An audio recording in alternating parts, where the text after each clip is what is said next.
நல்ல ஒரு மழை காலத்தில் டீ குடிச்சிக்கிட்டே ஈவினிங் சாப்பிட்ற மாதிரி ஒரு ஸ்நாக், ஸ்கூல்லேருந்து ஓடி வந்தோடனே பசங்களுக்கு கொடுக்குற மாதிரி ஒரு ஸ்நாக், சும்மா போர் அடித்தா கொறிக்கிறதுக்கு ஒரு ஸ்நாக். அதான் நம்ம பண்ண போகிறோம் காரப்பொரி.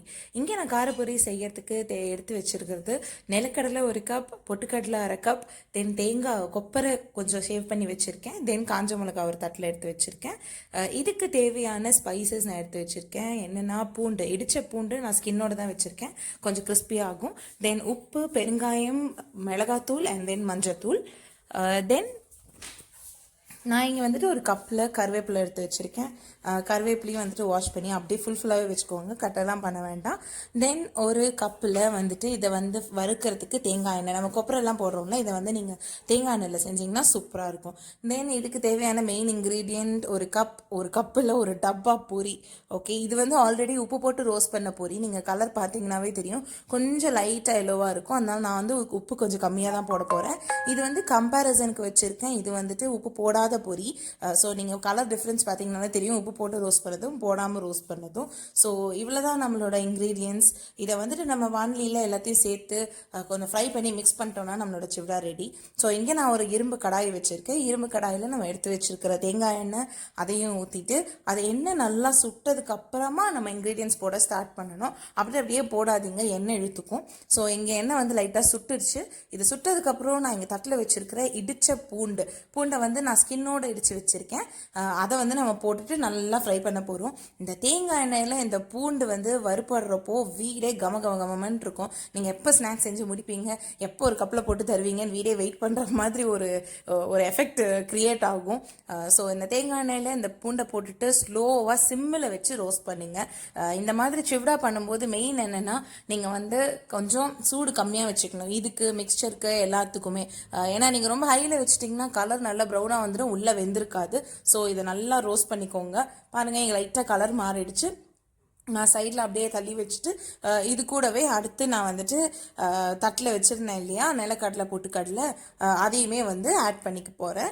கொஞ்சம் நிறையவே போட்டுக்கோங்க. ஸோ வாய்க்கு வாய் ஒரு 4 கடலை, ஒரு 4 பொட்டுக்கடலை அதெல்லாம் கிடச்சாதான் வந்து நல்லாயிருக்கும். ஸோ இது வந்து ரா பீனட்ஸ் தான். இது வந்துட்டு ஆல்ரெடி ரோஸ்டடோ இதுவோ கிடையாது, ரா பீனட்ஸ். ஸோ டைம் எடுக்கும் அவங்களுக்கு ரோஸ்ட் ஆகிறதுக்கு. பொட்டுக்கடலையும் அதே மாதிரி தான். பொட்டுக்கடலை கொஞ்சம் சீக்கிரமாக ரோஸ்ட் ஆகிடும், அதனால் கலரி கொடுத்துக்கிட்டே இருங்க.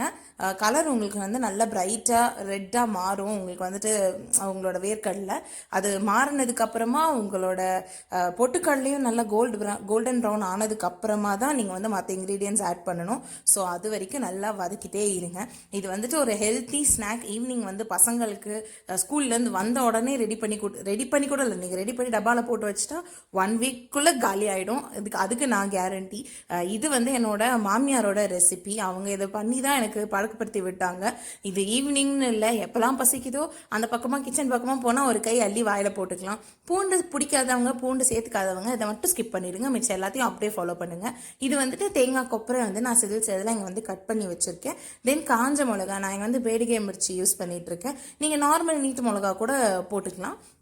அதையும் போட்டுட்டு இங்கே நான் அந்த கப்பில் எடுத்து வச்சுருக்கிற கருவேப்பிலை அதையும் வந்துட்டு இதில் போட்டுட்டு நல்லா திருப்பி ரோஸ்ட் பண்ணணும். இல்லை கருவேப்பிலை கூட நீங்கள் ரோஸ்ட் பண்ணுறதுல கொஞ்சம் க்ரன்ச்சி ஆகிடும். நான் இங்கே தேங்காய் கொப்பரை ஆட் பண்ணுறதுனால தான் தேங்காய் எண்ணெயும் ஆட் பண்ணிக்க சொன்னேன். பிகாஸ் ஓவரால் வாசனையும் ரொம்ப நல்லாயிருக்கும். நீங்கள் கடலை எண்ணெயில் கூட பண்ணலாம், பிகாஸ் வேர்க்கடலையும் இருக்குது, அதுவுமே டெவலப் பண்ணி கொடுக்கும். பட் தேங்காய் எண்ணெயில் வந்து நீங்கள் பூண்டு போட்டிங்கன்னா பயங்கரமான ஒரு வாசனை வரும்.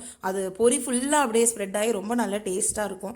ஸோ இதெல்லாம் பண்ணுறதுக்கு ஒரு 15 மினிட்ஸ் தான் ஆகும். நீங்கள் கடையில் போயிட்டு மிக்சரு, கடையில் போயிட்டு ஏதாவது வந்து ஸ்நாக்ஸ் வாங்கிட்டு வர்றதுக்கு பதிலாக, பசங்களுக்கு கொடுக்கறதுக்கு பதிலாக இது வந்து கொடுத்தீங்கன்னா ஹெல்த்துக்கும் நல்லது, ஃபில்லிங்காகவும் இருக்கும். ஸோ இதுக்கப்புறம் நான் இதுக்கு தேவையான ஸ்பைசஸ் வந்து நான் ஆட் பண்ண போகிறேன். பார்த்தீங்கன்னா நல்லா ரெட்டாக ரோஸ்ட் ஆகிடுச்சு இல்லை நிலக்கடலை எல்லாமே. ஸோ மஞ்சப்பொடி, மிளகாத்தூள், உப்பு அண்ட் பெருங்காயம் இதெல்லாம் நான் போட்டுக்கிறேன். இதெல்லாம் போட்டுட்டு நல்லா மிக்ஸ் பண்ணிடுறோம். மிக்ஸ் பண்ணிவிட்டு நம்ம பொரி வச்சுருக்கிறத வந்து ஆட் பண்ணுவோம். ஓகே, இது வந்து நல்லா மிக்ஸ் பண்ணிவிடுங்க. எண்ணெய் இன்னுமே கொஞ்சம் இருக்கும், அது இருந்துச்சுன்னா தான் பொரியில் ஒட்டும். இதே ரெசிபி வந்து உங்களுக்கு ஏர் ஃப்ரையரில் வேணும்னா எனக்கு கமெண்ட் பண்ணுங்கள். நான் வந்து ஏர் ஃப்ரையர்லேயுமே இதை செஞ்சு காட்டுறேன். நான் செஞ்சுருக்கேன். அதில் வந்து சுத்தமாக ஆயில் தேவைப்படாது, நீங்கள் எல்லாத்தையுமே அப்படியே செய்யலாம், ரொம்பவே நல்லா வரும். பட் நான் வச்சுருக்கிறது வந்து ஃபிலிப்ஸ் ஏர் ஃப்ரையர். அது வந்து 360 டிகிரி உங்களுக்கு ஹீட் வருன்றதுனால நல்லா ஈவனாக ரோஸ்ட் ஆகும். ஸோ இதுதான் நான் வந்து ஃபஸ்ட் பேட்ச் ஆஃப் பொரி ஆட் பண்ணிட்டேன். கொஞ்சம் கொஞ்சமாக ஆட் பண்ணி மிக்ஸ் பண்ணுங்கள். அப்போ தான் வந்துட்டு எல்லாத்துலேயுமே ஒட்டும். இல்லைனா ஒன்று வெள்ளையாக இருக்கும், ஒன்று இதுவாக இருக்கும். இல்லையா எனக்கு இவ்வளோ பெரிய பாண்டிலாம் இல்லைப்பா, எனக்கு வந்துட்டு சின்னதாக தான் இருக்குது அப்படின்னா, நீங்கள் இந்த ஸ்பைசஸ் எல்லாத்தையும் போட்டுட்டு அந்த டப்பாவில், நீங்கள் எந்த டப்பாவில் உங்கள் பொரியை நீங்கள் ஸ்டோர் பண்ண போகிறீங்களோ அதுக்குள்ளே நீங்கள் முதல்ல பொரியை போட்டுட்டு அது மேலே இது போட்டுட்டு இந்த மசாலா நம்ம பண்ணோம்ல அந்த வறுத்து வச்சது அதை போட்டுட்டு டப்பாக்குள்ளே மூடி மூடி வச்சுட்டு நல்லா வந்துட்டு குலுக்கி கொடுத்துருங்க. உங்களுக்கு வந்துட்டு பொரி ரெடி ஆகிடும்.